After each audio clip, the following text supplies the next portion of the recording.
ഞാനിവിടെ 17 ബിസ്ക്കറ്റ് എടുത്തിട്ടുണ്ട്.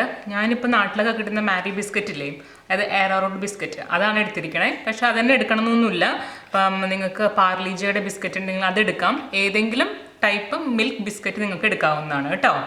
ഇപ്പോൾ ഒരു 17 ഞാൻ എടുത്തിരിക്കണത്. ഏകദേശം ഒരു 150 ഗ്രാംസ് ഉണ്ടാവും. ഇനി നമുക്ക് നന്നായിട്ട് പൊടിച്ചെടുക്കാം.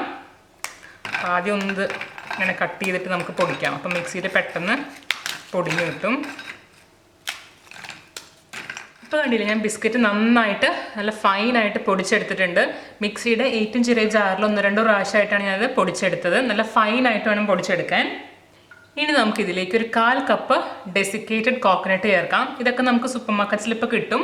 ഇനിയിപ്പോൾ നിങ്ങളുടെ അഥവാ ഡെസിക്കേറ്റഡ് കോക്കനട്ട് ഇല്ല എന്ന് വെച്ച് കഴിഞ്ഞാൽ നമ്മുടെ സാധാരണ നാളികേരം ചിരകിയിട്ട് അതൊന്ന് വെയിലത്ത് ഉണക്കാൻ വെക്കുക. നന്നായിട്ട് ഉണങ്ങിയതിന് ശേഷം മിക്സിയിലിട്ടിട്ട് ഒന്ന് പൊടിച്ചെടുത്താൽ മതി. അങ്ങനെ ചേർത്താലും മതി. ഇല്ലെങ്കിൽ നമുക്ക് സൂപ്പർ മാർക്കറ്റ്സിലൊക്കെ കിട്ടുന്ന ഡെസിക്കേറ്റഡ് കോക്കനട്ട് യൂസ് ചെയ്യാം. ഇതിലേക്ക് 2 പിഞ്ച് ബേക്കിംഗ് സോഡ ചേർക്കാം. ഇനി നമുക്കിതൊന്ന് മാറ്റി വെക്കാം. എന്നിട്ട് ഇതിന് വേണ്ട ഷുഗർ സിറപ്പ് ഒന്ന് പ്രിപ്പയർ ചെയ്യാം. അതിനായിട്ട് നമുക്കൊരു പാത്രത്തിലേക്ക് 1/2 കപ്പ് പഞ്ചസാര ചേർക്കാം. ഇതിലേക്ക് 1 കപ്പ് വെള്ളവും ചേർക്കാം.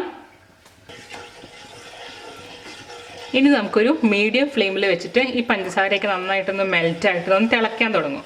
അതുവരെ നമുക്കൊന്ന് വെയിറ്റ് ചെയ്യാം. ഇടയ്ക്ക് ഒന്നിങ്ങനെ ഇളക്കി കൊടുക്കണം. ഇപ്പം നമ്മുടെ ഷുഗർ സിറപ്പ് നന്നായിട്ട് തിളയ്ക്കാൻ തുടങ്ങിയിട്ടുണ്ട്. ഇതിൻ്റെ പാകം അറിയണമെങ്കിൽ ഈ ഒരു സ്പൂണിൻ്റെ ബാക്ക് സൈഡിലൊന്നിങ്ങനെ തൊട്ട് നോക്കുക. അപ്പം നമുക്ക് തൊടുമ്പോൾ ഒരു വഴുവഴുപ്പ് തോന്നും. നമ്മൾ ഈ എണ്ണയിലൊക്കെ തൊടുമ്പോഴുള്ളൊരു ഫീൽ ഉണ്ടാവുമല്ലോ, അങ്ങനൊരു വഴുവഴുപ്പ് തോന്നണം. അതാണ് ഇതിൻ്റെ കറക്റ്റ് ഭാഗം. അല്ലാണ്ട് നമുക്ക് സാധാരണ ഷുഗർ സിറപ്പ് ഉണ്ടാക്കുമ്പോൾ നമ്മൾ ഈ 1 സ്ട്രിങ് കൺസിസ്റ്റൻസി ഒക്കെ നോക്കുമല്ലോ, അതൊന്നും ഇതിൽ ചെയ്യേണ്ട ആവശ്യമില്ല. കാരണം നമ്മൾ ഗുലാബ് ജാമുനല്ലേ ഉണ്ടാക്കണത്. അപ്പം ഒരു വഴുവഴുപ്പ് തോന്നുന്നൊരു സ്റ്റേജ് വരെ നമ്മളിത് തിളപ്പിക്കണം. അപ്പോൾ അത് അങ്ങനെ ആയിട്ടുണ്ട്. ഇനി നമുക്കിതിലേക്ക് ഒരു പിഞ്ച് ഏലക്കാപ്പൊടി ചേർക്കാം. 1/4 ടീസ്പൂണൊന്നും വേണ്ട. ഇപ്പോൾ ഏലക്കാപ്പൊടി ഇല്ല വെച്ച് കഴിഞ്ഞാൽ ഏലക്ക ഉണ്ടെങ്കിൽ അതൊരു 3-4 ഇട്ടിട്ട് ഒന്ന് പൊടിച്ചെടുത്തിട്ട് അതിലേക്ക് ചേർത്താൽ മതി. ഒന്ന് മിക്സ് ചെയ്ത് കൊടുക്കുക. ഇനി നമുക്കിതൊന്ന് മാറ്റി വയ്ക്കാം.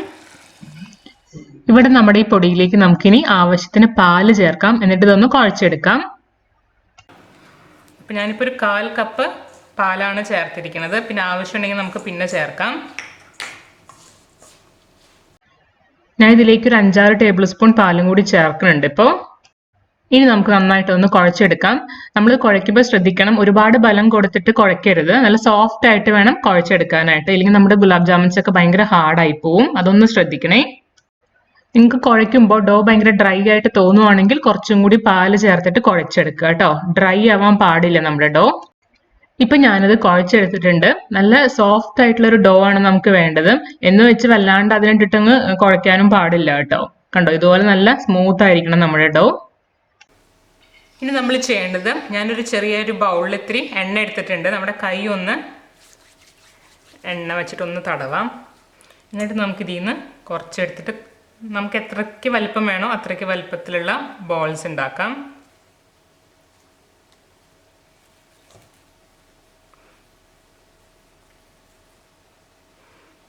കണ്ടോ, നല്ല സ്മൂത്ത് ബോൾസ് ആണ് നമുക്ക് കിട്ടിയിരിക്കണേ. അപ്പോൾ നമ്മുടെ മാവിൻ്റെ പരുവം കറക്റ്റ് ആണോ എന്ന് അറിയാനായിട്ട് നമ്മളിങ്ങനെ ഉരുട്ടുമ്പോൾ ക്രാക്സ് ഒന്നും ഇല്ലാത്ത ഇതുപോലെ നല്ല സ്മൂത്ത് ആയിട്ടുള്ള ബോൾ കിട്ടുവാണെങ്കിൽ അതിനർത്ഥം നമ്മുടെ പരുവം കറക്റ്റ് ആയിട്ടുണ്ടെന്നാണ്. ഇപ്പോൾ ക്രാക്സ് വരുന്നുണ്ടെങ്കിൽ കുറച്ചും കൂടി പാൽ ഒഴിച്ചിട്ട് ഒന്നും കൂടി ഒന്ന് കുഴയ്ക്കുക കേട്ടോ. അപ്പോൾ ഇതുപോലെ ക്രാക്സ് ഒന്നും ഇല്ലാത്ത നല്ല സ്മൂത്ത് ആയിട്ടുള്ള ബോൾസ് വേണം നമ്മൾ ഉണ്ടാക്കാനായിട്ട്. പിന്നെ നമുക്ക് എല്ലാ ബോൾസും ഉണ്ടാക്കിയെടുക്കാം. ഈ ഒരു മെഷർമെൻറ്റിൽ നമുക്ക് ഏകദേശം 15 ബോൾസ് ആണ് കിട്ടുക. ഇനി നമുക്ക് ഇതൊന്ന് ഫ്രൈ ചെയ്തെടുക്കാം. ഫ്രൈ ചെയ്യാനായിട്ട് ഞാനൊരു പാനിലേക്ക് കുറച്ച് എണ്ണ ഒഴിച്ചിട്ടുണ്ട്. ഈ എണ്ണ ഒരു മീഡിയം ലെവലിൽ ചൂടാവണം. ഒരുപാട് ഭയങ്കരമായിട്ട് അങ്ങ് ചൂടാവാൻ പാടില്ല, പെട്ടെന്ന് കരിഞ്ഞു പോകും. ഒട്ടും ചൂട് ഇല്ലാണ്ടിരിക്കാനും പാടില്ല. ഒരു മീഡിയം ലെവലിൽ ഇത് ചൂടാവണം. അങ്ങനെ മീഡിയം ലെവലിൽ ചൂടായതിന് ശേഷം നമുക്കിതിലേക്ക് ബോൾസ് ഇട്ട് കൊടുക്കാം. അപ്പോൾ കണ്ടു, ഇങ്ങനെ ഷീന്നുള്ളൊരു സൗണ്ട് വരും. അതാണ് അതിൻ്റെ ഒരു പരുവം. പക്ഷെ ഭയങ്കരമായിട്ട് ചൂടാവരുത് കേട്ടോ, പെട്ടെന്ന് കരിഞ്ഞു പോവും. ഒരു മീഡിയം ലെവലിൽ വേണം എണ്ണ ചൂടാവാനായിട്ട്. ഇതിട്ട് കൊടുത്തതിന് ശേഷം നമ്മൾ ഫ്ലെയിം നന്നായിട്ട് കുറച്ചിട്ടൊരു ലോ ഫ്ലെയിമിലേക്ക് മാറ്റുക. തീ നന്നായിട്ട് കുറയ്ക്കണം, എന്നാൽ മാത്രമേ ഇതിൻ്റെ ഉള്ളിൽ വെന്ത് വരുള്ളൂ. തിരിച്ചു മറിച്ചൊക്കെ ഇങ്ങനെ ഇട്ട് കൊടുത്താൽ മതി.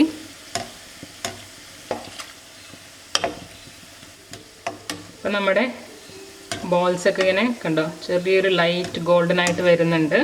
ഒരു ഉണ്ണിയപ്പൊക്കെ പോലെ തോന്നുന്നുണ്ടല്ലേ കാണുമ്പോൾ, നല്ല ഭംഗിയുള്ള ഉണ്ണിയപ്പം പോലെ.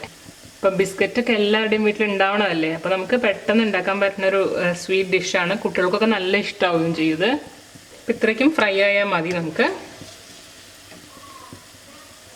ഇനി നമുക്കിത് നമ്മൾ ഉണ്ടാക്കി വെച്ചിരിക്കുന്ന ഷുഗർ സിറപ്പിലേക്ക് നേരെ അങ്ങിടാം. ഇനി ഒരു 2 മണിക്കൂർ നേരത്തേക്ക് നമുക്കിത് അടച്ചു വെക്കാം. ഇനി നമുക്കിതൊന്ന് തുറന്ന് നോക്കാം. ഇപ്പം നമ്മുടെ ഗുലാബ് ജാമുൻസ് ഒക്കെ ഇവിടെ റെഡി ആയിട്ടുണ്ട്. എൻ്റെ മോൻ ഇതിൻ്റെ ഇടയിൽ വന്നിട്ട് ഒരു 3-4 എടുത്ത് കഴിച്ചു കേട്ടോ. അവനത് കണ്ടപ്പോൾ ഭയങ്കര ഇഷ്ടമായി. അപ്പം അദ്ദേഹം എടുത്തിട്ട് 3-4 കഴിച്ചിട്ടുണ്ട്. ഇപ്പം നല്ല സോഫ്റ്റ് ആയിട്ടുള്ള ഗുലാബ് ജാമുനാണ് നമ്മുടെ. കണ്ടോ, അതിങ്ങനെ പ്രസ് ചെയ്യുമ്പോൾ തന്നെ നിങ്ങൾക്ക് അറിയാൻ പറ്റുന്നുണ്ട്. കണ്ടോ, നല്ല സോഫ്റ്റാണ്. ഞാനൊന്ന് കഴിച്ചു നോക്കട്ടെ കേട്ടോ.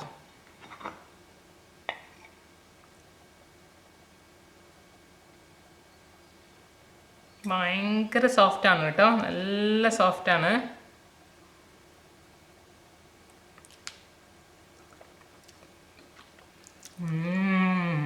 അടിപൊളി.